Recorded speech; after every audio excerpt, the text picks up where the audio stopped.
ଆଜି ଯେଉଁ ଆସିଥିଲା ରାହୁଲ ଗାନ୍ଧୀଙ୍କ ବିରୋଧରେ ଏଫଆଇଆର୍ ଦେବା ପାଇଁ ତ ଆ ବିଷୟରେ କ'ଣ କହିছে ଆଉ ସାଂସଦ ଭିତରେ କ'ଣ ଏଇଟା ଏଫଆଇଆର୍ ଦେଇଛନ୍ତି ଆଉ କ'ଣ ଆପଣ ପ୍ରତିବାଦ କରୁଛନ୍ତି?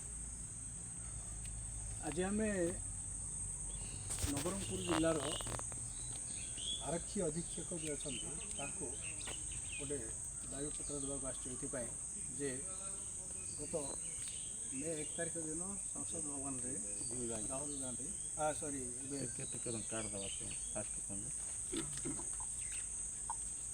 ଜୁଲାଇ ଏଇ ଡେଟ୍ ନ କୁହନ୍ତୁ ସଂସଦ ଭବନ କହିଲେ ଡେଟ୍ଟା ସାର୍ ଆଜି ଯେଉଁ ଆସିଥିଲେ ନବରଙ୍ଗପୁର ଏସ୍ପି ପାଖରେ ରାହୁଲ ଗାନ୍ଧୀ ସଂସଦ ଭବନରେ ଯେଉଁଭଳିଆ ହିନ୍ଦୁମାନଙ୍କୁ ଦେଶଦ୍ରୋହୀ ହିଂସ୍ରକ ଏଭଳିଆ ଯେଉଁ କହିକି ବଦନାମ କରିଛନ୍ତି, ଯାହାକି ହିନ୍ଦୁମାନେ ସେଭଳିଆ ନୁହନ୍ତି, ନଥିଲେ ହେବେ ବି ନାହିଁ। ଏଇଟା ଘୋର ଅପମାନଜନକ ହିନ୍ଦୁମାନଙ୍କ ହିନ୍ଦୁ ସମାଜ ପାଇଁ। ସାରା ପୃଥିବୀବାସୀ ହିନ୍ଦୁମାନଙ୍କୁ ବେଶୀ ଭଲ ପାଆନ୍ତି, ହିନ୍ଦୁମାନେ ସେମାନଙ୍କୁ ଆଦର୍ଶ ବୋଲି ମନେ କରନ୍ତି। ମୋଦିଜୀ ଯେତେବେଳେ ସାରା ପୃଥିବୀରେ ବୁଲୁଛନ୍ତି ବିଭିନ୍ନ ଦେଶରେ ସମସ୍ତେ ବହୁତ ପ୍ରଶଂସା କରୁଛନ୍ତି ମୋଦିଙ୍କୁ, ଆଉ ଭାରତବର୍ଷକୁ ସେମାନେ ଅନୁକରଣ କରୁଛନ୍ତି ମଧ୍ୟ। ଭାରତବର୍ଷର ନୀତି ନିୟମ ସଂସ୍କୃତିକୁ ସାରା ବିଶ୍ୱରେ ସମସ୍ତେ ଭଲ ପାଉଛନ୍ତି। ରାହୁଲ ଗାନ୍ଧୀ ଯେଉଁ ଭଳିଆ କହିଲେ ତାହା ଅତ୍ୟନ୍ତ ନିନ୍ଦନୀୟ।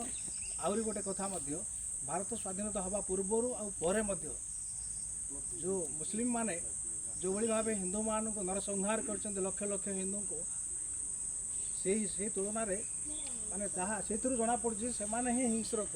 ତାଙ୍କରି କଥା ଆଣିକି ଆରୋପ କରୁଛନ୍ତି ଆମ ଉପରେ, ହିନ୍ଦୁମାନଙ୍କ ଉପରେ। ତେଣୁ ଏହା ଅତ୍ୟନ୍ତ ଲଜ୍ଜାଜନକ। ଆଉ ସେଥିପାଇଁ ବୋଲି ଆମେ ଏହାର ଆଜି ବହୁତ ବିରୋଧ। ରାହୁଲ ଗାନ୍ଧୀ ବାରମ୍ବାର ଏଇଭଳି ଅଭିଯୋଗ ଆଣିଥାଉଛନ୍ତି ହିନ୍ଦୁମାନଙ୍କ ବିରୋଧରେ। ଆ ବିଷୟରେ କ'ଣ କହୁଛନ୍ତି?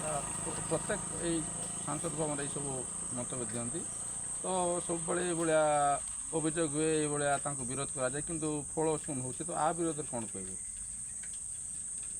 ଆମେ ଯେଉଁଭଳିଆ ଏଠି କାର୍ଯ୍ୟକ୍ରମ ଗୋଟେ କରି ସମସ୍ତଙ୍କୁ ମାନେ ବାହାରିଛୁ, କିଛି ସାରା ଭାରତରେ ଏଇଭଳିଆ ସମସ୍ତେ ବିରୋଧ କରିବାକୁ ପଡ଼ିବ। ଆଉ ସିଏ ମୁଁ ଭାବୁଛି ତାଙ୍କ ରକ୍ତ ହିଁ ସେଇଭଳିଆ, ସେମାନେ ତାଙ୍କର ଗୋଷ୍ଠୀ ସେଇଭଳିଆ ହିଁ ଅଛନ୍ତି ସମସ୍ତେ। ଆଉ ତାଙ୍କୁ ମଧ୍ୟ ବୋଧେ ତାଙ୍କ ଗୋଷ୍ଠୀ ସେଇଭଳିଆ ଉସ୍କଉଛନ୍ତି, ଯାହାଫଳରେ କି ଏଇଭଳିଆ ସେ ମନ୍ତବ୍ୟ ଦେଉଛନ୍ତି ସେ ବାରମ୍ବାର। ଠିକ୍ ଅଛି।